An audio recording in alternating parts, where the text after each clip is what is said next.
Hello दोस्तों, आज हम आपको भगवान श्री कृष्ण के जीवन से जुड़ी दिलचस्प बातें बताएंगे। भगवान श्री कृष्ण ने द्वापर युग में धरती पर जन्म लिया था। उन्हें भगवान विष्णु का पूर्ण अवतार माना जाता है।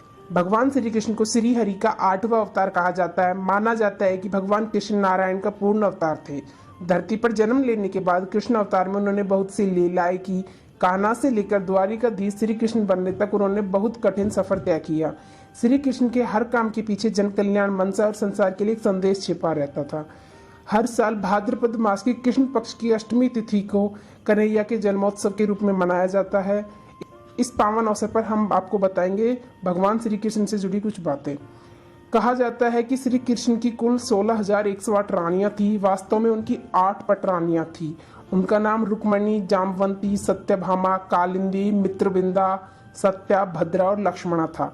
बाकी सभी को उन्होंने पत्नी का दर्जा दिया था, क्योंकि भौमासुर ने उनका अपहरण कर लिया था। जब श्री कृष्ण ने उन्हें भौमासुर से मुक्त कराया तो वो कहने लगी कि अब हमें कोई स्वीकार नहीं करेगा, तो हम कहाँ जाएं।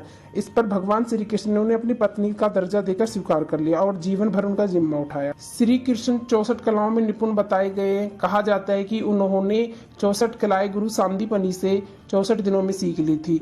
जब वे अपनी शिक्षा पूरी करके वापस लौट रहे थे तब उन्होंने अपने गुरु सांदीपनि को गुरु दक्षिणा के रूप में उनके मृत बेटे को वापस लौटाया था। भगवान कृष्ण के कुल 108 नाम हैं, जिनमें कान्हा, कन्हैया, गोविंदा, गोपाल, घनश्याम, गिरधारी, मोहन, बांके बिहारी, माधव, चक्रधर, देवकी नंदन प्रमुख हैं। देवकी की 7वीं संतान बलराम और 8वीं संतान श्री कृष्ण थे। कंस वध के बाद श्री कृष्ण ने माता देवकी की विनती पर अपने बाकी के 6 भाइयों, जिन्हें कंस ने मार दिया था, उनसे माता देवकी को मिलवाया था। इसके बाद उन्होंने उन भाइयों को मुक्ति दे दी थी। भगवान श्री कृष्ण ने ब्रज 17 वर्ष की आयु में छोड़ा था। उसके बाद वे सिर्फ एक बार राधा रानी से मिलने गए थे, लेकिन उनका राधा रानी से संबंध ताउम्र आत्मा का रहा। राधा रानी को वे अपनी शक्ति और सोच मानते थे। भगवान श्री कृष्ण से भगवत गीता सबसे पहले अर्जुन के अलावा हनुमान और संजय ने भी सुनी थी। हनुमान कुरुक्षेत्र के युद्ध के दौरान अर्जुन के रथ में सबसे ऊपर सवार थे। श्री कृष्ण 125 साल तक जीवित रहे। उनके अवतार का अंत एक बहेलिया के तीर से हुआ था। माना जाता है कि वो बहेलिया पिछले जन्म में बाली था। जब भगवान राम ने बाली को छिपकर मारा था तो भगवान राम ने कहा था कि अगले जन्म में मेरी मृत्यु भी तुम्हारे हाथों होगी।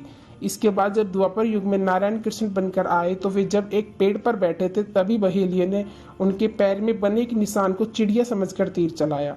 वो तीर कृष्ण के पैर में लगा और उसके बाद उन्होंने अपना शरीर त्याग दिया। तो ये थी हमारे भगवान श्री कृष्ण की जीवन से जुड़ी कुछ कहानियाँ।